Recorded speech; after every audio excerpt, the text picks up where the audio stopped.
రాస్తావు కర్మ ఫలమంటావు నిత్య పోరాటాల శిక్షలు విధిస్తావు ఎటు చూడు కల్తీలు ఎటు చూడు మోసాలు బతుకు సమరంలోన ఎవరి స్వార్థము వారిదే మంచి అందరి వేడు మూడు పరమైనదయ్యా ధర్మమన్నది చూడు ఒంటరైపోయినయ్యా అల్లేమి చేస్తున్నావయ్యా దిగి వచ్చి రక్షించవయ్యా లేదంటే మా ఊపిరాపయ్యవయ్యా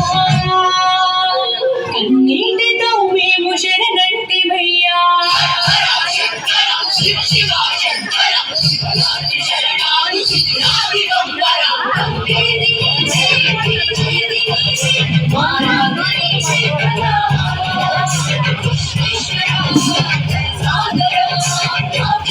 చూడాలి అంటారు ధన్యములు జన్మను సన్యాసినంటాడు సంసారినంటాడు దర్శిక వనంలోన గురువు స్థానముంటడే గుండె చప్పుడు పోతున్నదయ్యా ఇంకేమి చూస్తున్నవయ్యా